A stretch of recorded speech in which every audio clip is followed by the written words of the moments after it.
Mini episode 1304 of the FDH Lounge is brought to you by Sportsology, delivering unconventional columns and webcasts about sports, TV, music, movies, and more. Follow them on the web at sportsology.com. The FDH Lounge. You want to schedule your life around it. A long time ago, on a gloomy, wet Cleveland spring night, two men stand alone amidst the late-night drizzle. Their voices echo across the vacant station parking lot as they debate the merits of the great American radio show that have been missing for far too long. On that night, an idea was born. That idea became the FDH Lounge.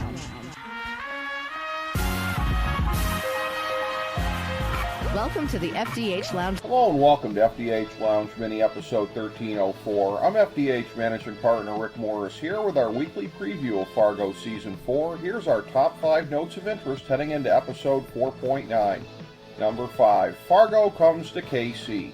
Chekhov's guns got fired this season right at the Fada compound as Loy got the benefit of the weapons that he gifted up north.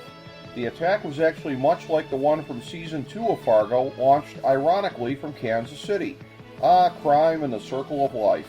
The matriarch of the Italian clan was slain, which will bring tremendous vengeance from their two sons, now on the same page. Speaking of which, number 4. Loy's decision to free Gaetano really backfired. Granted, the bigger brother beat the crap out of his sibling to gain revenge for trying to get him killed, but oddly enough, Gaetano finally managed to respect his bro for being so cunning and tough-minded. The Cannons needed a Fada civil war in order to have a good chance in the overall gang war, and now that's out the window. Or is it?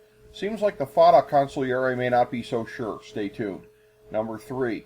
Orietta and Josto, both revealing that they were shaped by horrific childhoods, may be done for good, but maybe not. And frankly, both are in deep denial about how screwed up their circumstances made them. Josto doesn't even know that the woman he affectionately calls Minnesota tried to kill his enemy, Dr. Harvard, but that's because she had her own reasons and doesn't even know of his grudge. Then again, any appreciation that he had for that would surely be overridden by murderous hatred if he knew that she also killed his papa, so there's that. Even if the breakup that she dropped on him holds up, the fact that they have a common enemy has to come up at some point, or so you'd think. Number 2. Ethelrita is on borrowed time now that the murderous nurse has figured out that she was the narc. Honestly, as our last couple of previews had indicated, we thought that Orietta had figured it out by now, but she hadn't. It makes sense that such a juicy moment wouldn't happen off camera. Good old Minnesota is planning to be on the run shortly, or perhaps to finish off Dr. Harvard, but the schoolgirl who she previously dropped racist comments on apparently is about to suffer a lot worse than that. Number 1. Bye-bye Swanee, Deffy, and dozens of innocent bystanders and police. In a scene that probably topped the legendary Sioux Falls massacre of Season 2 for bloodshed, the bank robbers shot up the train station in their attempted getaway. Against all odds, an unarmed Zelmare made it out even after going through all the ammo and being captured, but her partner was killed by Otis, who also double-crossed and murdered Deffy. It was an amazing but heartbreaking misdirection from the writers, who were seemingly setting up Otis to be the unlikely hero of the operation, but it's clear now that his mystery phone call with Loy contained orders to murder the marshal, who was as close to being the signature law enforcement official for a season of Fargo as we were going to get. Now it's ending in unprecedented anarchy for one of these anthologies.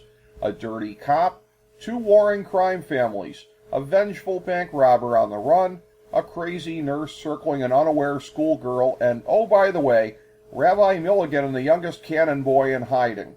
There's only 3 episodes left to tie up every loose end, but don't bet against this show locking down every last one of them. Thank you for joining us for this mini episode of the FDH Lounge.